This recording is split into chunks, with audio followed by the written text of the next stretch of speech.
Hi, it's me, Sarah. I'm currently dealing with a chihuahua that really wants to play, and I told her to go lay down, and she laid down with, like, whatever. I'm a few days late to this. I normally like to post my videos on Fridays. They're normally a bookshelf babble because I'm working on better editing or better thought out videos in the meantime. I think in April I plan to start posting more like book reviews, but my book reviews are more spoilery and like a book report kind of thing. This video is just a babble. I am just here to discuss about some of the things that I read last week, a movie that I watched, shows that I've been watching, and it's always done in front of my bookshelf, and that's why we call them bookshelf babbles. Get a coffee or go and do your laundry or some dishes. I don't know if I said this already because I've filmed this a couple times. I always film a few times and then redo it because I don't like it, or a dog barks or whichever. So if I'm repeating myself or if I seem stupid for thinking I repeated myself, it's just who I am as a person. I normally like to do these on Fridays, but last week I broke my toe.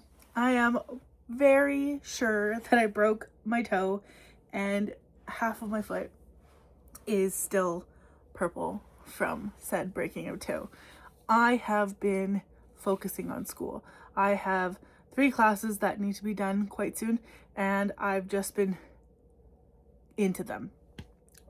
This last chapter of my abnormal psychology unit was giant. It was so much, so many things that I had to like read, and I still have to highlight my notes and like go through it again and study and take a quiz and whatever, that my brain has not been able to like enjoy novels as much. So when my school life gets really heavy, I start watching a lot more things or scrolling and, obsessively like looking at theories and stuff. And last week I was talking about Tell Me Lies, but I'm going back and now rewatching it and getting over the whole like Steven thing.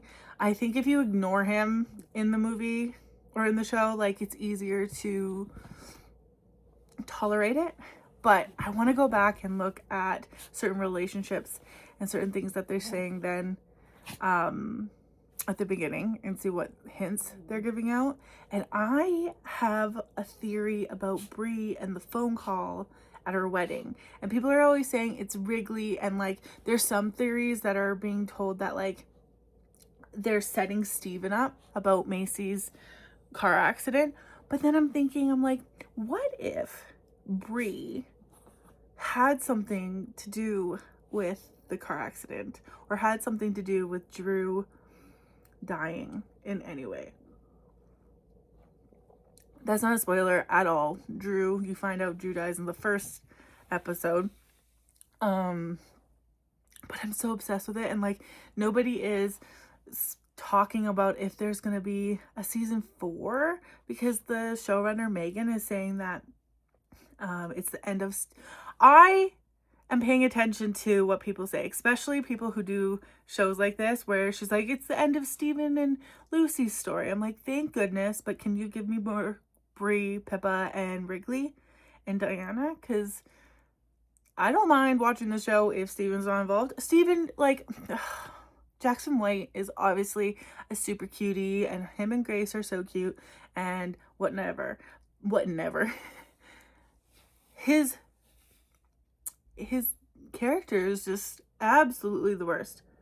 So I guess that means he's a really good actor. And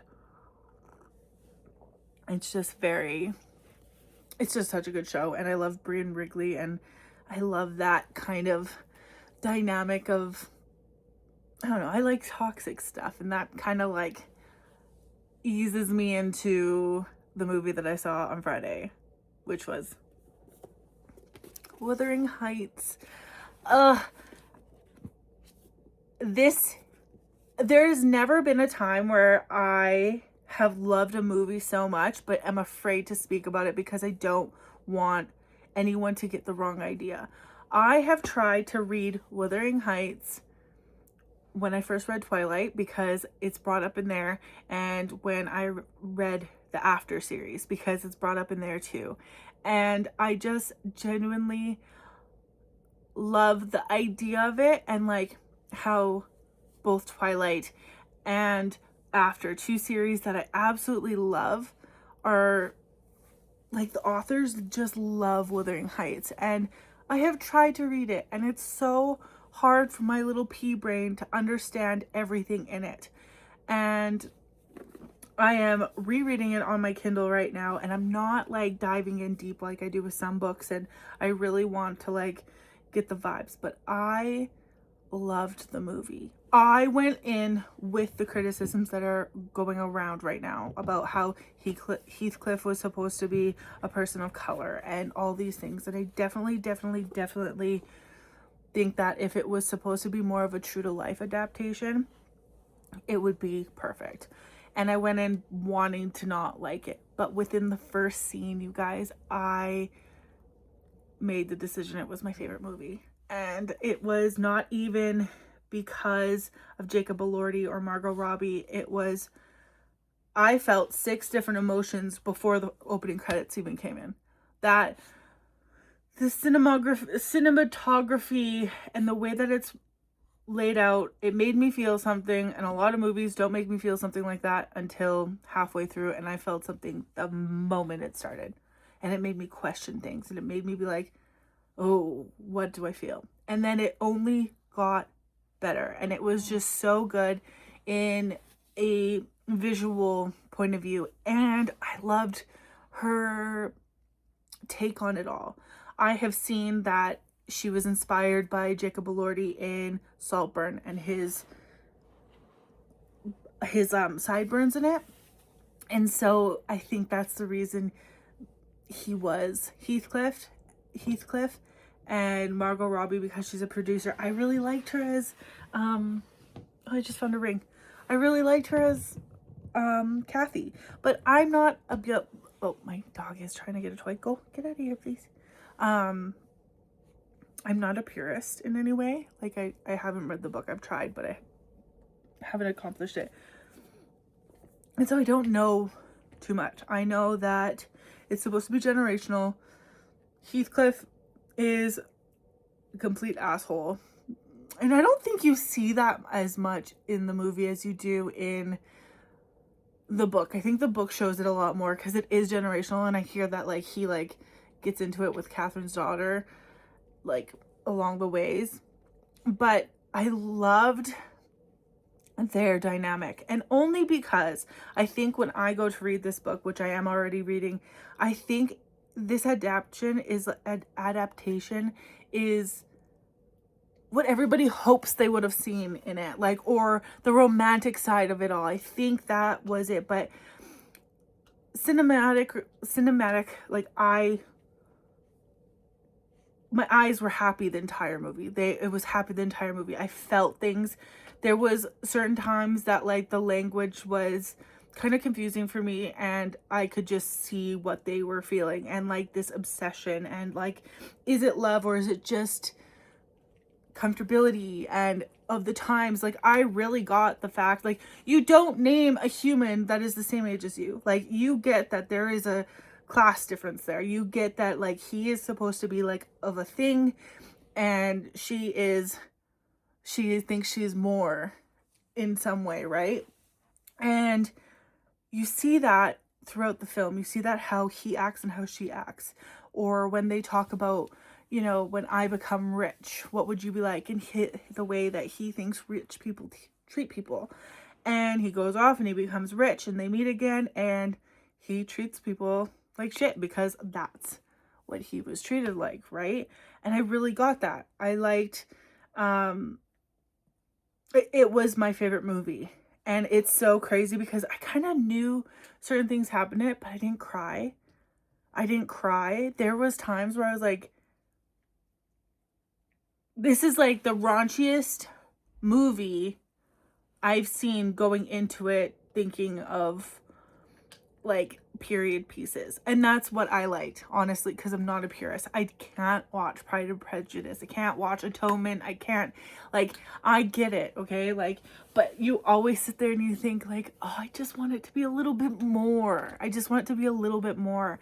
And I saw someone talk about how, you know, Emerald Fennel, she gets freaky, but she doesn't get like to the biggest freak, and I'm like, that's kind of okay, I kind of love it, anyways.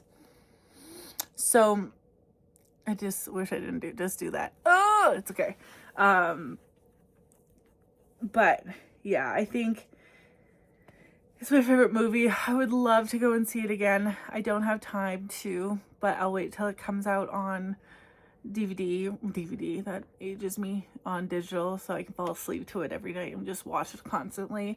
Like, I have been listening to the soundtrack, trying to like exercise my foot from it being broken, and I can't think of anything else. Yesterday I've been like in bed just resting my foot because it needs to be, I don't want to put pressure on it and I don't want to sit all the time, so I've just been laying, and it is getting better. But yesterday, that's all I did. All I did yesterday was like watch edits and try to find things and what people are thinking. And I get that people are mad and like purists are mad. And I'm sorry that it didn't turn out to be what you wanted it to be. But I think I saw someone say like, don't hate it because it's something, it's not what you wanted it to be. Hate it if you've seen it, kind of thing. I also have to say that it's kind of inspired me to read it and try to understand it a little bit more. I would probably just do a half-ass read of it right now, and when the movie comes out, I'll do a compare and contrast and like really know something. But without all these people going into this saying to me, like, not to me, but like putting on their platforms like Heathcliff is supposed to be a man of color, I was like, okay, I went in with that like, oh, he's supposed to be. I don't have too much of a say. I don't want to defend anything that, you know, but if she was inspired by Jacob Elordi as a Heathcliff, I don't think it would have been any other way. It had to be him. And he did a good job. He really did. I think I'm not a big Jacob Elordi fan. Like, I've seen the Kissing Booths, and I've seen Euphoria, but I don't really remember Euphoria, but I just know he was a fucking asshole in it, and that, I think, spreads into Heathcliff a lot. And I love that they actually kiss and like get down and dirty, because, you know, when you're watching other things, like, it's supposed to be about the hand movement, okay, but we're in a 2026, okay? Hand movements, yes, they're gorgeous and they're beautiful, but even Conrad and Belly got freaky. So I think that's just the way the world is a little bit. I don't know. I just really enjoyed it, and I loved Isabella. I loved her character from the get-go. My cousin like turned to me and said, "That's you." Like, when she first comes up and she's talking about Romeo and Juliet, I'm like, yeah, that's exactly who I am. And I really appreciated how weird she was. And I saw another video of somebody saying like, she's the rise of the weird girl. And I was like, yes, like, and that's another like play on the whole obsession of it all. Is like, she was obsessed with Kathy, and she just really wanted to be Kathy, and anything Kathy had, she wanted. And like, she sees Heathcliff for the first time and she puts her little shoulder like out and stuff, and she's trying to like seduce him. They're doing their own thing, right? And hey, oh my gosh, sorry, just a minute. Hey, come here. Come here. Come here.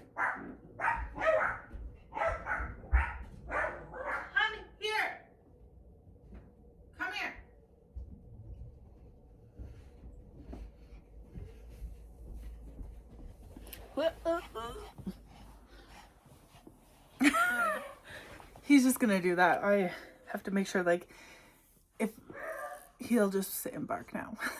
Sorry.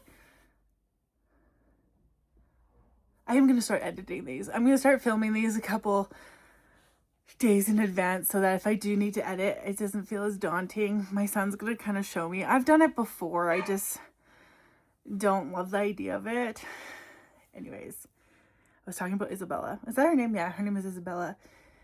And I don't know, if you've been in toxic relationships or you've had like toxic thoughts, stuff like that is kind of amazing. And when Kathy finally says to him like, no, it's done, there can be no more, and like automatically he goes right into her room, to Isabella's room, and like starts something with her. But the consent in that scene, even though he never is like, he's not known for being a consent guy in the book of what I've heard, like that was hot. Like, hey, I can't let this be anything than what it is. Is that cool with you? Or does that bother you or something? And she goes, no. And like, that was amazing. And then I interpreted, as somebody who has not read the book, I interpreted the whole letters, and like when Nellie comes and sees Isabella, I interpreted that as like kind of a show. Like, of course they must like have their things, like in this movie they like, I interpreted it as they were like making a show for Kathy. Like she was writing these things to tell her this so that she would come to him, and she never got the letters, right? So I just figured like they weren't actually doing it, and then when they thought Nellie was coming, he was like, okay, go get on the floor kind of thing. And I loved that.